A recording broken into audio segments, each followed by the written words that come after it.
30 तारीखला उमेदवारी अर्ज भरल्यानंतर काल प्रत्यक्ष प्रचाराला सुरुवात झालेली आहे। संगमेश्वर तालुक्यातील प्रत्येक जिल्हा परिषद गटनिहाय शिवसेना, भाजप, रासप, रिपाई या महाआघाडीच्या युतीने महायुतीच्या सभा काल पार पाडल्या आणि अत्यंत चांगला असा प्रतिसाद काल या आम्हाला आमच्या प्रचाराच्या दरम्यान आढळून आलेला आहे। त्याच्या दिवशी 2 दिवसापूर्वी एक अपक्ष उमेदवार निलेश राणे यांनी माझ्यावर काही खंबाटाच्या कंपनीच्या अनुषंगाने आरोप केल्याचं माझ्या वाचनात आलेलं आहे। खंबाटा ही मुंबई एअरपोर्टवर आणि दिल्ली एअरपोर्टवर ग्राउंड हँडलिंग करणारी फार जुनी कंपनी आणि या कंपनीमध्ये साधारण 2300 कामगार काम करत होते आणि अशा या ग्राउंड हँडलिंग कंपनी ही आम्ही शिवसेनेच्या भारतीय कामगार सेनेने डुबवली अशा पद्धतीचं आरोप एक निलेश राणे यांनी केल्याचं माझ्या ऐकिवात आलेलं आहे।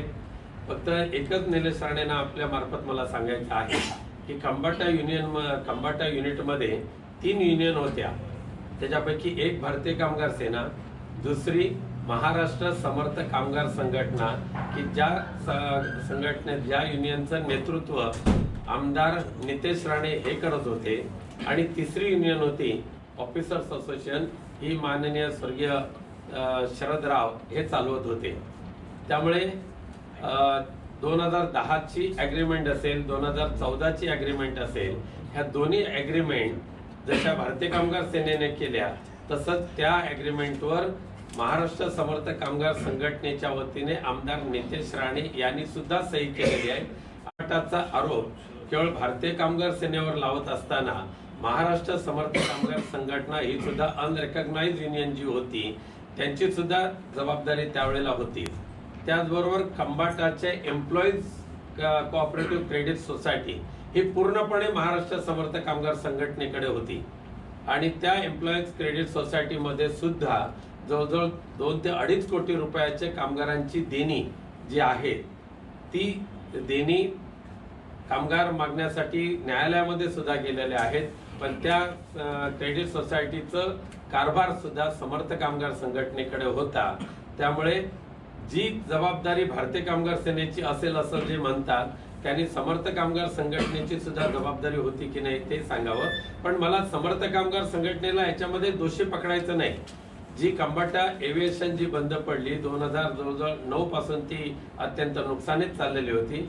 मालकाने केलेलं दुर्लक्ष, मिसमॅनेजमेंट, आर्थिक बेशिस्तपणा मॅनेजमेंटचा यामुळे खंबाटा युनियनवर आणि त्याचबरोबर की त्यावेळेच्या काँग्रेस राजवटीमध्ये ग्राउंड हँडलिंगची पॉलिसी बनवण्यामध्ये केंद्र सरकारने जी घोडचूक केली त्याच्यामध्ये अनेक वेंडर्स आले आणि जो बिझनेस होता तो बिझनेस स्प्रेड झाला आणि त्यामुळे त्या खंबाटाचा जो आर्थिक डोलारा हा ज्या निलेश राणेंच्या प्रत्येक आरोपाला उत्तर देण्याची मला आवश्यकता नाही, त्यांच्या बेताल वक्तव्याची तर आम्ही दखलच घेत नाही। निलेश राणेंनी मला शिकवण्याचा शहाणपणा करू नये, कारण तुमच्या समोर सांगू इच्छितो की स्वतःच्या खासदारकीच्या कारकिर्दीमध्ये एकही डीआरडीएची मीटिंग यांनी घेतलेली नव्हती की ज्याचा अध्यक्ष खासदार असतो।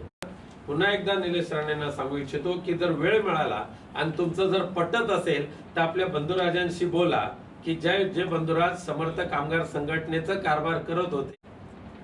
आजच वर्तमानपत्रामध्ये बातमी पुन्हा एकदा वाचली, मॅट्रिक्युलेट झाल्याचा म्हणजे 2दा मॅट्रिक्युलेट झाल्याचा आरोप या राज्याचे एक विद्वान राजकीय नेते नारायणराव राणे यांनी केलेला आहे। आता मॅट्रिक्युलेट ह्या शब्दाचं स्पेलिंग सुद्धा लिहिता येणार नाही याची मला खात्री आहे, परंतु एक सांगू इच्छितो की आपल्या आयुष्याची अनेक वर्ष इन्कम टॅक्स मध्ये चपराशीची नोकरी करत असताना ज्यांनी घालवली त्या माणसाने सेल टॅक्स मध्ये स्टेनोग्राफीची नोकरी करणाऱ्या विनायक राऊतला त्याच्या शिक्षणाबद्दल विचारण्याची घोडचूक भविष्यामध्ये करू नका। आज तुमचाच जर पंचनामा करायचा झाला तर लोकसभेमध्ये जाऊन तुम्हाला 1 वर्ष झालं, 3 एप्रिलला बरोबर 1 वर्ष झालेलं आहे। या 1 वर्षाच्या कारकिर्दीमध्ये नारायणराव तुम्ही किती वेळा राज्यसभेमध्ये तुमचं तोंड उघडलं तर 0। हा तुम्ही लोकसभेच्या पोर्टलवर जाऊन कोणी बघावं, निलेश राणेंचं तर मी दाखवतच नाही. हे फक्त 19 वेळा 5 वर्षामध्ये फक्त 19 वेळा, मी 122 वेळा 123 वेळा. पण नारायण रावांचं मला सांगू इच्छितो मी की तुमचा आता जो डिबेटचा जो रेशो आहे तो या ठिकाणी 0 दाखवते, 0.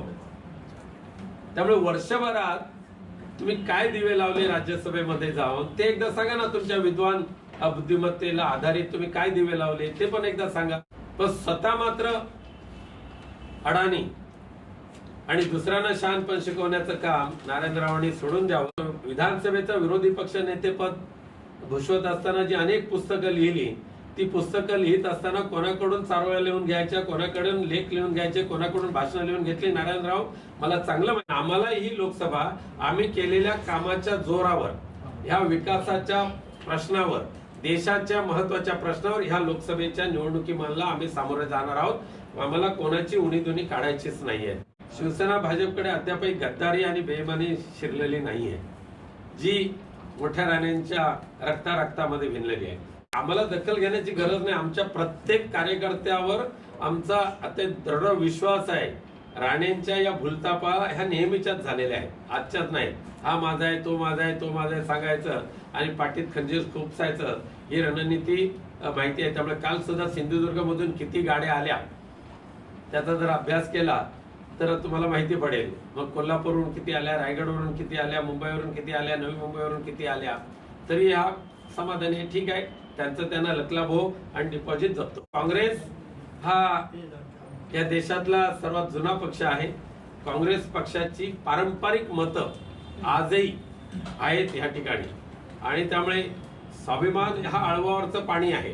पण काँग्रेस तसं नाही. काँग्रेस हा ह्या जिल्ह्यामध्ये आहे, गावामध्ये आहे. कारण माझी लढाई ही काँग्रेसच्या उमेदवारांबरोबरच असते. ह्या देशाला सक्षम नेतृत्व देण्याची आज आवश्यकता आहे आणि हे सक्षम नेतृत्व एनडीएच्या माध्यमातूनच मिळू शकतं. आणि एनडीएचे आत्ताचे पंतप्रधान पदाचे उमेदवार हे नरेंद्र मोदी आहेतच, की मागच्या वेळेला 5 वर्ष त्यांनी पंतप्रधान झालेले आहेत.